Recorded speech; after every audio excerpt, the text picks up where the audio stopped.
धवलपुर गांव की गलियों में हर सुबह एक नई उम्मीद और शोर की सांस शुरू होती थी। विनोद की छोटी सी चाय की दुकान इसी शोर का दिल था, जहां गांव के लोग चाय की चुस्की के साथ अपनी परेशानियां और सपने बांटते थे। आज भी वही माहौल था।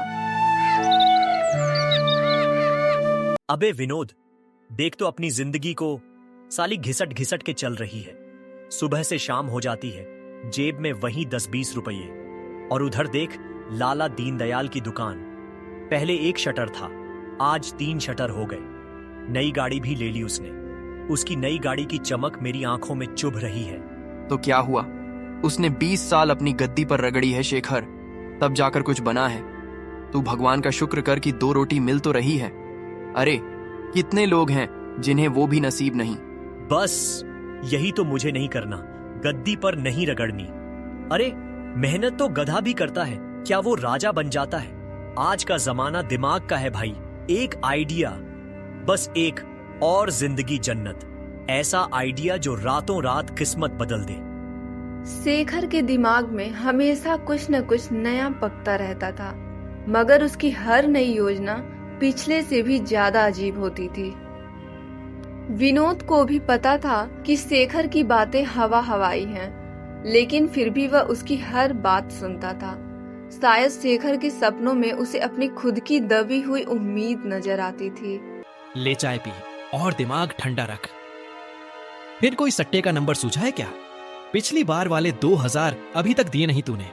तेरी हर योजना मेरे 2000 का हिसाब बिगाड़ देती है। अरे सट्टे को मार गोली, इस बार हाथ में मुर्गी नहीं, पूरा पोल्ट्री फार्म लगेगा। एक बात बता, तू रोज यहाँ लोगों को देखता है, सब के सब वही चौधरी हलवाई के आलू प्याज के पकौड़े ठूंस रहे होते हैं। किसी के मुंह पर खुशी देखी है? नहीं, बस मजबूरी में खा रहे हैं। तो क्या करें, सस्ता वही मिलता है। यही तो मेरी बात है। लोगों को वो खिलाऊंगा जो उन्होंने आज तक सोचा भी नहीं होगा। पनीर वाले पकौड़े। क्या? पनीर वाले पकौड़े? अरे तेरा भेजा खराब हो गया है क्या? सुबह सुबह भांग पी ली है? पनीर का भाव पता है? आसमान पर है। जितने में तू 1 किलो पनीर खरीदेगा, उतने में तेरा घर बिक जाएगा। अरे मेरे भोले दोस्त विनोद, तू हमेशा की तरह सीधा ही सोचता है। अरे असली पनीर कौन डाल रहा है? कोई नहीं। तो फिर? अरे नाम, सारा खेल नाम का है। हम ठेले पर बड़ा सा बोर्ड टांगेंगे, शेखर के मशहूर पनीर वाले पकौड़े। नाम सुनकर ही लोगों के मुंह में पानी आ जाएगा। अरे इस धवलपुर में किसी ने ऐसा सोचा भी है आज तक? अंदर माल वही अपना आलू प्याज, लेकिन ऊपर नाम पनीर का। यानी तू सीधा सीधा लोगों को टोपी पहनाएगा, धोखा देगा? शेखर, ये पाप है, भगवान सब देख रहा है। अरे भगवान भी अमीरों की ही सुनता है विनोद। जब अपनी पिंकी बीमार पड़ती है और डॉक्टर की फीस के लिए सोचना पड़ता है ना, तब कोई पाप पुण्य याद नहीं आता। मैं किसी का गला तो नहीं काट रहा, स्वाद ऐसा दूंगा कि लोग कहेंगे वाह, सारा खेल मेरे सीक्रेट मसाले का होगा। खुशबू ऐसी फैलेगी कि सलीम भी अपने ढाबे से निकलकर देखने आएगा। और जब किसी को पता चल गया तो? जब किसी ने पकौड़ा तोड़कर देख लिया, तब क्या होगा? लोग जूते मारेंगे सो अलग, इज्जत की धज्जियां उड़ जाएंगी, तेरी सारी मेहनत बेकार हो जाएगी। अरे पता चलने तक तो खेल हो चुका होगा मेरे भाई। पहले दिन ही इतनी कमाई होगी जितनी तूने महीने भर में नहीं देखी। एक बार जेब गर्म हो जाए, फिर कौन क्या कहता है, किसको परवाह है? तू बस देखता जा, तेरा ये यार कैसे किस्मत को लात मारकर सीधा करता है। शेखर के दिमाग में पकौड़ों का आइडिया इस कदर हावी था कि उसने घर जाकर अपनी पत्नी मीरा से बात करने का फैसला किया।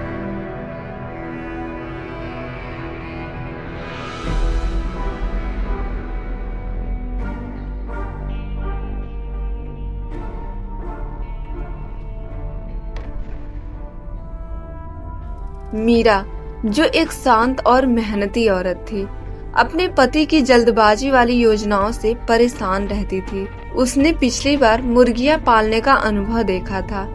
मीरा सुनो जरा, एक बात कहनी थी।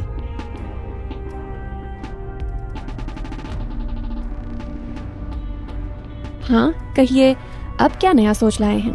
वो तुम्हारी अम्मा ने जो सोने के कंगन दिए थे शादी के समय, जरा उन्हें निकाल कर दे दो। क्यों, सब खैरियत तो है ना? कहीं पिंकी की तबीयत फिर से तो बिगड़ नहीं गई? डॉक्टर को दिखाना है क्या? तुम्हारी बात सुनते ही मेरा दिल घबरा गया। अरे नहीं मेरी रानी, पिंकी को कुछ नहीं हुआ। अब तो डॉक्टर खुद हमारे घर आएगा।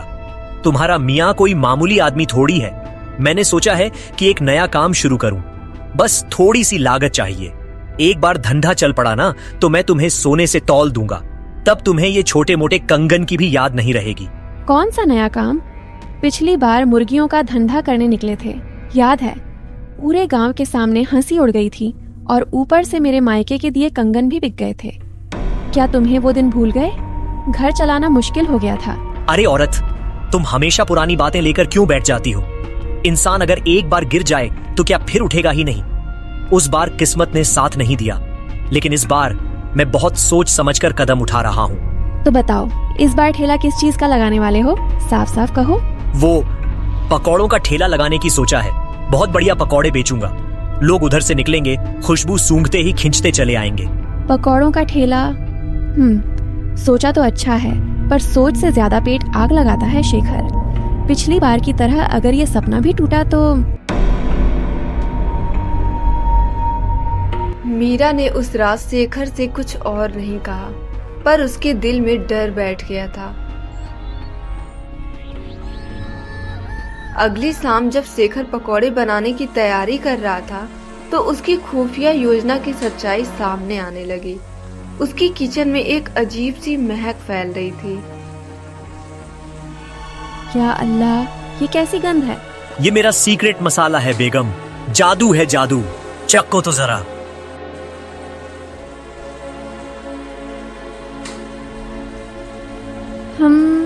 स्वाद तो है, छटपटा है, लेकिन मैंने बाजार में बोर्ड बनते देखा था। उस पर पनीर वाले पकौड़े क्यों लिखवाया है? इसमें तो कहीं पनीर नहीं है। अरे वो तो बस ग्राहकों को बुलाने का एक तरीका है। जैसे टीवी पर नहीं दिखाते कि ये क्रीम लगाओ और चांद जैसे गोरे हो जाओ। क्या कोई हो जाता है?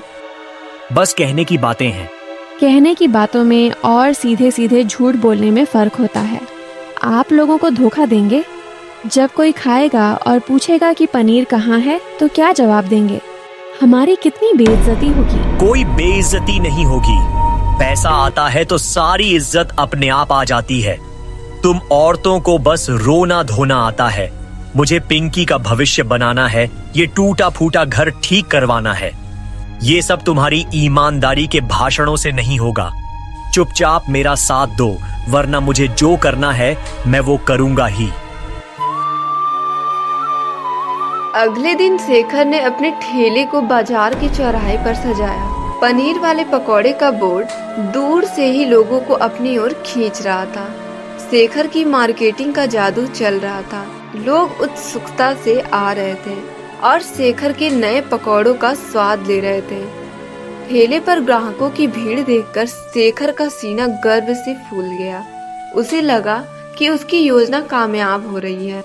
आओ भाई आओ, पनीर वाले पकौड़े। ऐसे पकौड़े जो धवलपुर में न कभी बने न कभी बिके। एक बार खाओगे तो कबाब खाना भूल जाओगे। वाह शेखर, छा गए तुम तो। लाओ भाई, एक प्लेट हमें भी चखाओ ये नई चीज। तुम्हारी आवाज में दम है। चाचा, 2 प्लेट जल्दी से पैक कर दो। आज घर पर अब्बा को सरप्राइज दूंगा।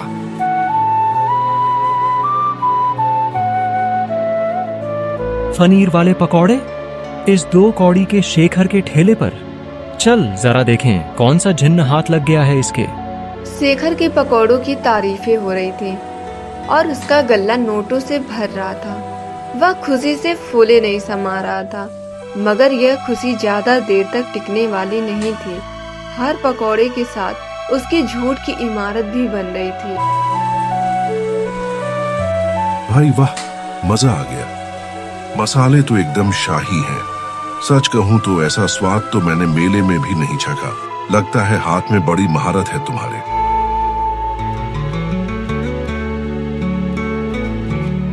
हाँ बिल्कुल, ये पकौड़े तो मुंह में रखते ही करारेपन की आवाज कर रहे हैं। ऊपर से चटनी भी लाजवाब है। पैसे वसूल हो गए शेखर भैया। अब तो मैं अपने घर वालों को भी यहाँ लाऊंगी। शेखर चाचा, एक बात कहूँ अगर बुरा ना मानो तो। हाँ हाँ बेटा, बोलो क्या कहना है। देखो, तुम तो कह रहे हो कि ये पनीर वाले पकौड़े हैं, लेकिन मैंने तो पूरा पकौड़ा तोड़कर देखा। पनीर का एक टुकड़ा भी नजर नहीं आया। अंदर से तो बस आलू की टिकिया जैसा लग रहा है। अगर पनीर है भी तो शायद इतना कम कि आंखों को दिखाई ही नहीं दे रहा। अब तुम ही बताओ, ये बात सही है क्या? हाँ यार, लड़का तो ठीक कह रहा है। इसमें पनीर का एक टुकड़ा भी नहीं है। ये तो आलू और बेसन का घोल है बस। शेखर, ये क्या बदतमीजी है? बदतमीजी नहीं, ठगी है ये तो। अरे बेवकूफ बना रहा है ये सबको। पनीर का पैसा ले रहा है और खिला आलू रहा है। चोर कहीं का। चोर ही नहीं, ये झूठा और पापी भी है। खानदानी बावर्ची हूँ, खुशबू से बता दूंगा कि कड़ाही में क्या चढ़ा है। इसमें दूर दूर तक पनीर नहीं है। इसने तुम सबकी जेब और तुम सबके पेट दोनों पर डाका डाला है। भीड़ का गुस्सा आसमान छू रहा था। शेखर, जिसने मिनटों पहले खुद को अमीर समझ लिया था, अब अपनी जान बचाने की कोशिश कर रहा था। नहीं नहीं सलीम भाई, वो आज पनीर मिला नहीं। महंगा बहुत था। मैं कल चुप कर झूठे। पैसे वापस कर हमारे। हमारे। इसे सरपंच के पास ले चलो। चलो। चलो सब।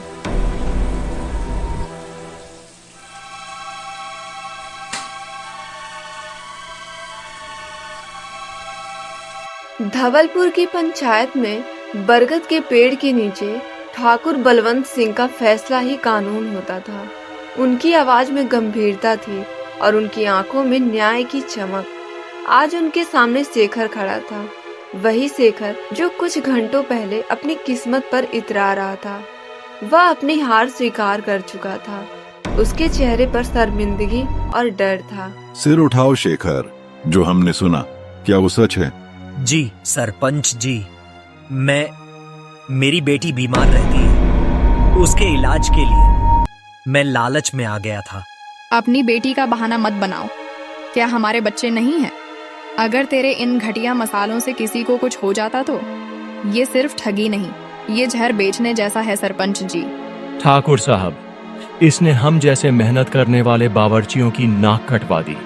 खाने के काम में सबसे जरूरी चीज होती है भरोसा और नीयत। इसकी दोनों ही खराब हैं। इसे ऐसी सजा मिलनी चाहिए कि ये कस्बा याद रखे। सरपंच जी, मैंने इसे समझाया था पर ये नहीं माना। शेखर, धोखे की हांडी चौराहे पर फूटती ही है। तूने सोचा एक दिन में अमीर बन जाएगा? अरे, इज्जत कमाने में सालों लग जाते हैं और गंवाने में एक पल। तूने सिर्फ पैसे का नहीं, लोगों के भरोसे का नुकसान किया है। मुझे माफ कर दो सरपंच जी, मुझसे भूल हो गई। मैं अंधा हो गया था। मैं आप सबका गुनहगार हूँ। आप जो सजा देंगे मुझे कबूल है। मैं सबके पैसे लौटा दूंगा, बस एक मौका। सजा? सजा तो तुझे अब हर दिन मिलेगी, जब लोग तुझे शक की निगाह से देखेंगे। फैसला सुनो, तुम आज के सारे पैसे लौटाओगे और अगले 1 महीने तक इसी जगह ठेला लगाकर लोगों से माफी मांगोगे और उन्हें बिना मुनाफे के पकौड़े खिलाओगे।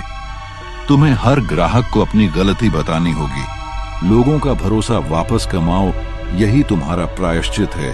ठाकुर बलवंत सिंह के फैसले ने शेखर को एक और मौका दिया।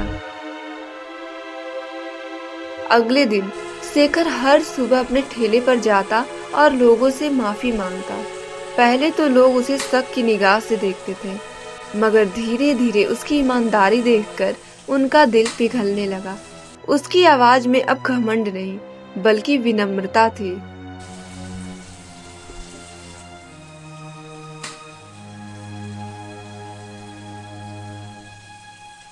क्यों शेखर, आज पकौड़ों में क्या है?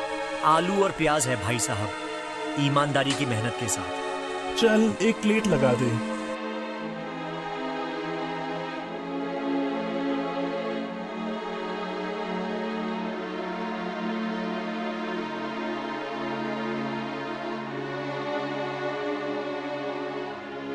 समय बीता और अचानक गांव में एक भयानक बाढ़ आ गई। रातों रात नदियां उफन गईं और गांव को अपनी चपेट में ले लिया। लोगों के घर और दुकान सब कुछ बह गया।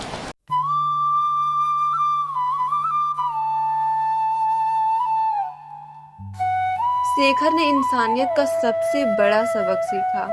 सलीम भाई, ये लो पकौड़े खा लो, सुबह से कुछ नहीं खाया। मैंने तुम्हें इतना जलील किया और तुम मेरे लिए। जो हुआ सो हुआ सलीम भाई, वो मेरी गलती थी। आज हम सब इंसान हैं और इंसान ही इंसान के काम आता है। खा लो। बाढ़ के कुछ महीनों बाद गांव फिर से पटरी पर आ रहा था। सलीम का ढाबा बह गया था, लेकिन उसका हुनर और शेखर का भरोसा अभी भी जिंदा था। उस दिन तुमने मुझे सिर्फ खाना नहीं, एक नई जिंदगी दी थी। मेरा सब कुछ बह गया, पर ये हुनर अभी जिंदा है। भगवान सब ठीक करेगा भाई। अकेले नहीं, साथ मिलकर। तुम अपनी ईमानदारी मिलाओ, मैं अपना हुनर मिलाता हूँ। बनाएंगे मुझे अपना पार्टनर, एक नई दुकान खोलते हैं। ये तो मेरी खुशनसीबी होगी सलीम भाई।